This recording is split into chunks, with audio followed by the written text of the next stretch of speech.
Binata mo. Ngayon, haharap ka na sa malaking responsibilidad. Kailangan, hindi naman sinasabing tigilan mo yung dating gawain mo. Medyo bawasan mo ng kaunti lang. Para magkasundo kayong dalawang mag-asawa. Yun lang po. Salamat. Okay, thank you po, Tito. Next naman po ang nanay ng ating groom. Okay po. Pwede ma-request po dito sa harap. Siyempre, kasi yung parents kasi malaki yung role nila sa pag-guide sa kanila. Especially sa malaking transition ba ng buhay nila. At syempre, iba din yung gabay ng isang ina. Kaya i-ready din natin yung tissue. Okay, teacher. Dito ko nga. Nico, Kayla, congrats sa inyong dalawa. At sana, magmahalang kayo habang buhay. Dito lang ako para sa inyo. Thank you po. Mukhang naiiyak si tita. Palamakan po natin sila. Balita ko daw, parang may magbibigay daw ng 1K sa unang iiyak. Sino kaya? Sino kaya ang magbibigay ng 1K? Umiyak ba si tita? Wala pa.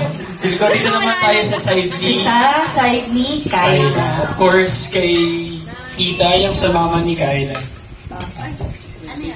Message po. Pwede po dito. Ay, hindi ako iyak. Wala ako sa dito. Yan ba? Opo. Anong message ka? Nico and Kayla, nandito lang kami ni Papa mo. Gagabay sila. Okay. Yan lang. Short message, but meaningful. Okay, so feel ko that per table na lang para at least lahat na nandito is nakapagbigay ng message. So dito naman tayo sa table na to. Okay, Kay, so... feel ko kay ma'am, kasi siya yung kaninang yun din supportive sa pag-picture na. So feel ko close. Ano po ang inyong message? Anong message at ano po yung parang relation nyo kay sa groom and sa bride? Iiyak na siya. Ay, 1K.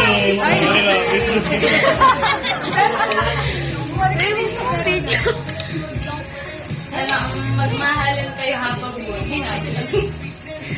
Kahit anong pagsubok yung dumatay, laban lang. Yun lang. Thank you. Okay, siya pala ang pinsan, Pinsan ni... Nico. Okay. Pinsan ni Nico na very supportive, no? Yes. Bilang plus talaga yung Yung So, hindi cute ka hindi aesthetic ka hindi daw meron aesthetic cover. pag hindi tinanggal yung cover. Okay, now next, siguro dito sa sa side ng, syempre bilang tropa, ay yung mga kasangga mo sa mga problema. Okay. Yung maayos daw po na message. Sa tropa naman ni So, sabi lang yung Nico, huwag na dyan, nakakatakot eh. So, hindi, sige, bahala. May maibubunyag. Sisiguraduhin namin maayos. Okay, maayos daw po. mas lalong tatatag yung pagsasamahan ng dalawa. Yan, syempre, congrats sa, sa kasal niyo, pare. Mr. and Mrs. Puerta na, Ang masasabi ko lang, magmahal lang kayo palagi. At kahit anong mangyari, lagi niyong piliin ng isa't isa. Yan lang, maraming salamat. Thank you. Thank you. Piliin ng isa't Isa. Okay, partner. Since kumuha tayo ng POV sa tropa ni Nico, meron naman tayo sa tropa ni Kayla. Yes, Oo Miss naman. Christine? Ito po. Ang maid of honor ni Kayla. Dito daw po. Parang mas sincere at ramdam.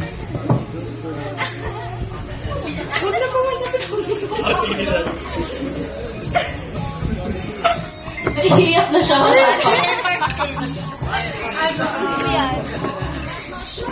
Kayla and Nico, congrats.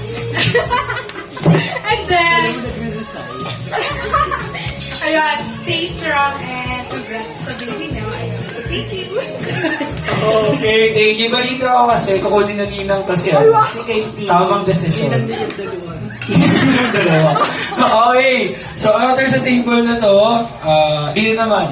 Okay, partner. Pili Sino tayo. po? Sino si ano, Madam Si CEO? Madam CEO. 11 ni Rosmar. Building 1 daw. Okay. Ano pong message po? Ang importante, yan, kinasal na kayo. Katulad niyan, kakabili na kayo.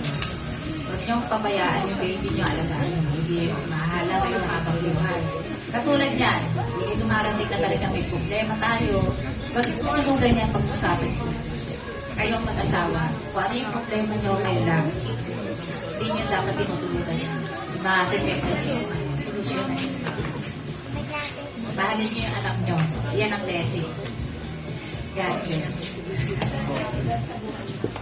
May sinasabi si Madam. Parang kita gusto niya rin Ano to? Bigo, CEO ng katabing building. Sino yung kalaban ni Rosmar? Dagdag lang, gawin yung setter sa buhay niyo si God para yung respeto sa isa't isa. Yun yung maganda sa pagsasama ng mag-asawa. Respect. May dadagdag din ako sa iyo. Pag nag-aaway kayo, yung pag ang isa sa inyo galit, huwag niyong sasabayan. Hayaan niyo muna humupa yung galit. Saka kayo, may ipag-usap sa kanya.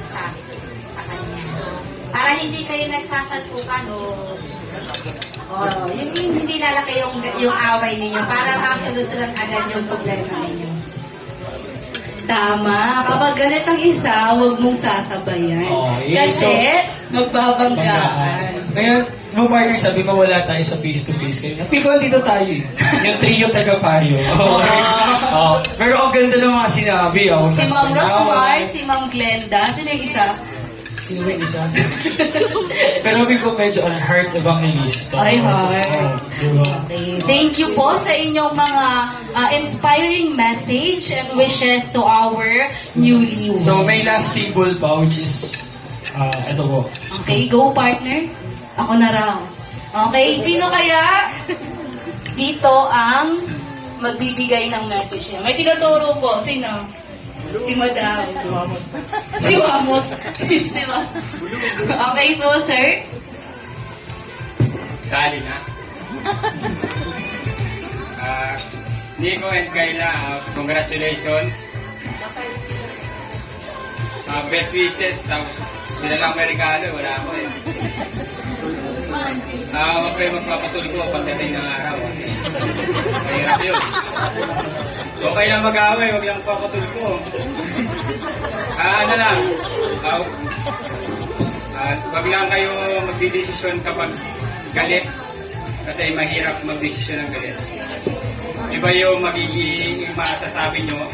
Tapos, gabayan nyo lang yung gusto ng partner nyo. Mag-unawaan kayo. Magmahalan. Tambak. Yun lang, lagi kayo mag-iingat. Congrats. Thank you. Okay, tama naman talaga. Sana hindi namin kayo mapanood sa Tulfo. Okay? Kailan maasahan ba namin? Walang Tulfo ha? Nico, walang Tulfo ha? Okay, very Face to face na. Mas lalawagan. Okay, so maraming salamat po sa mga mensahe na binigay nyo. Ngayon naman, bibigyan natin ng chance ang groom at bride na magbigay ng mensahe sa mga Mga bisita na. mga bisita niyo. Yes, Kyla? Thank you po sa lahat ng pumunta ngayon. Maraming salamat sa lahat ng wishes and message. At lahat po ng mga sinabi niyo ay gagawin po namin at sasama po namin sa pagtanda po namin. Ayun lang po, thank you po. Kay Nico naman. Thank you po sa lahat ng pumunta. Yung mga nagdadalawa akong sa amin at gano'n din katulad sinabi ni Kayla. At Kyla. Ni? Parang mali. Parang hindi dapat Kayla. Oo, ni? Para silang first month sa rita. Yung parang pinag-meet pa lang ng mga kaibigan. Parang arrangement. Yung parang pinagsama pa lang sila ngayong araw. Pero, ayun, ikaw, baka may message ka, Okay, so since we are friend and classmate kay Kyla and also kay Nico na rin, ang may papayo lang namin is, katulad ng sabi nila kanina, kapag galit, wag sasabayan yung isa. Kasi marami tayong decisions na nasasabi or nagagawa na hindi naman talaga yun yung decision natin. Pero dahil lang sa gusto ng damdamin, gusto mo lang syempre pag galit ka, ang goal mo is masaktan yung partner mo at ganun din yung partner mo sa'yo. So, at isa pa palang may papayo ko is kapag may away kayo sa inyong dalawa lang, kasi ang away nyo ay kasagaan nyo at hindi nyo dapat sinasabi sa iba. Although, manghingi ka ng advice, pero nasa sa inyong dalawa kung saan lang doon ang kukunin nyo. At mahalaga is kayong dalawa ang nasa relasyon. Kasi po, kapag sinasabi natin sa ibang tao yung mga nangyayari sa buhay natin, parang hindi lang kayong dalawa ang nasa loob ng isang relasyon. Maraming nasa loob ng relasyon nyo. Dapat, ikaw, si God, si Nico, si God, at si Kyla. Tama po ba? Partner parang ate. Kapatid. Pero, maganda yung part. Actually, hindi sasabihin ko na kayo sa isa't isa, tapos gamitin nyo lang na guide. Hingin kayo ng advice sa mga nakapaligid sa inyo, especially yung parents nyo. Kasi, ang gusto lang nila sa inyo, yung makakabuti rin sa inyo. And of course, mahirap tong madami kayong pagdadaanan. So, importante na meron kayong maaasahan sa paligid nyo. Which, alam ko, nandyan yung mga tao dito ngayon na nakasuporta para sa inyo. Okay. So, to formally end this program, we would like to invite everyone na gusto magpa-picture po kina Kyla at kay Nico dito po sa harapan. Siguro per table or kung gusto nyo po per family muna, then ayun po. Okay, so habang nagpapapicture, request naman po kami kay Miss Lian na kantahan ulit kami. Okay, yung mga gusto po magpa-picture, punta na lang po dito sa akin.